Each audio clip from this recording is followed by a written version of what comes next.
In this lecture, we are going to discuss the most important class of drug that is used to reduce blood pressure, and that is angiotensin receptor blockers.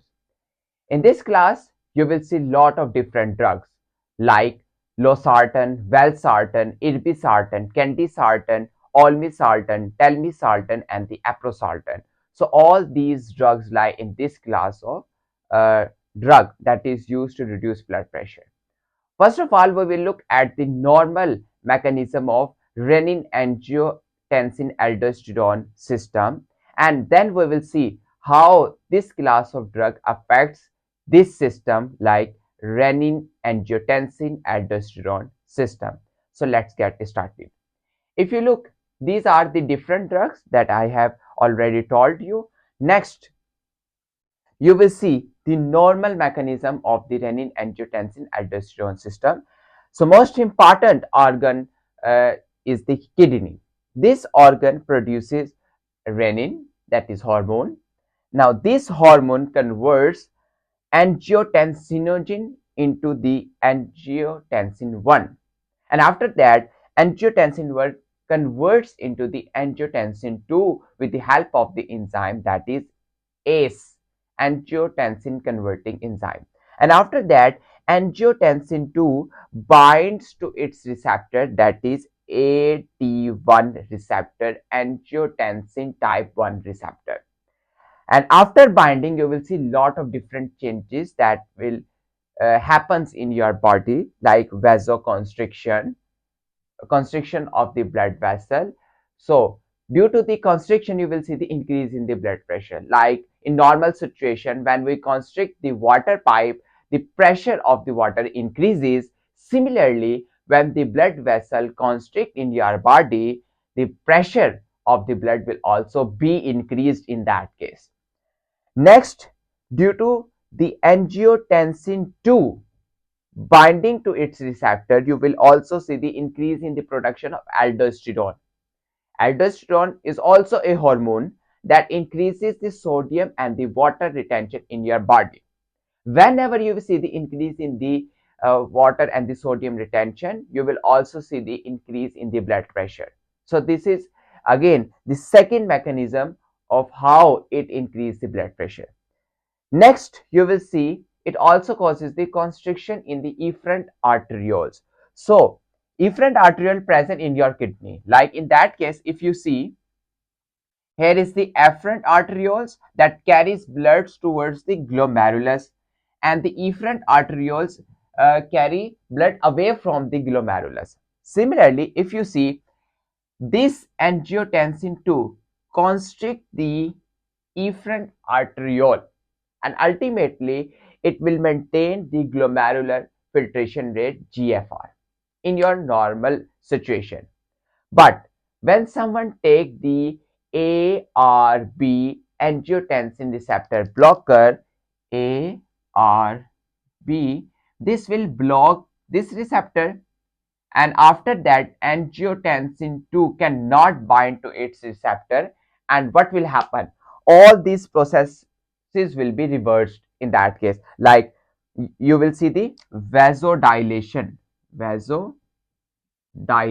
in that case, and due to the vasodilation you will see decrease in the blood pressure. So this is how these drugs affects your body and decreases the blood pressure. Next, you will also see by taking the ARBs, and there will be the no action of the angiotensin 2, you will also see the decrease in the production of aldosterone and decrease in the retention of the sodium and the water in your body. And ultimately, blood pressure will also be decreased in that case.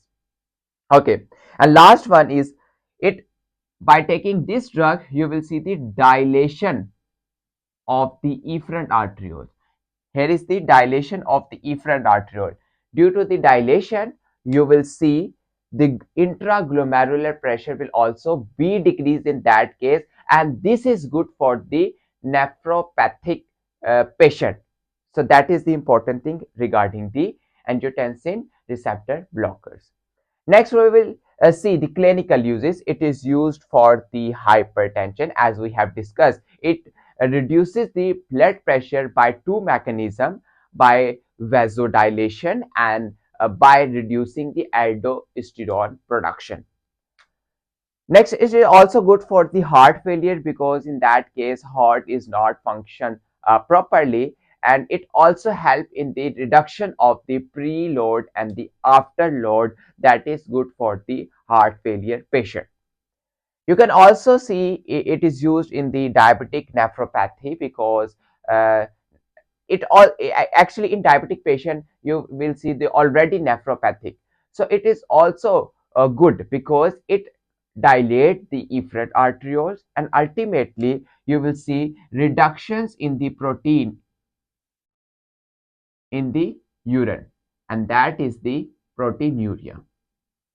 So it is also good for the diabetic nephropathic patient, and it is also used for a post MI, post myocardial infarction patient.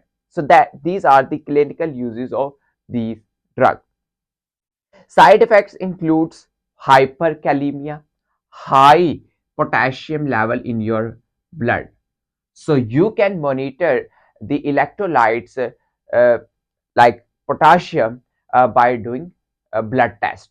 So that is the important thing. You can monitor because it increases the potassium level, and potassium increase in the potassium level is not good for your body. So you have to monitor the electrolytes in body. You can also see the dizziness in that case. You can also see the headache and the fatigue. So these are the different side effects of this drug.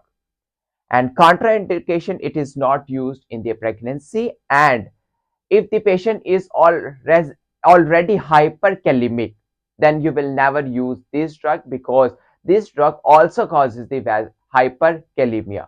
So it will cause severe hyperkalemia in the patient that is already in the hyperkalemic state. So this is all about the angiotensin receptor blocker. If you still have any question, you may ask in the comment section. Thank you so much.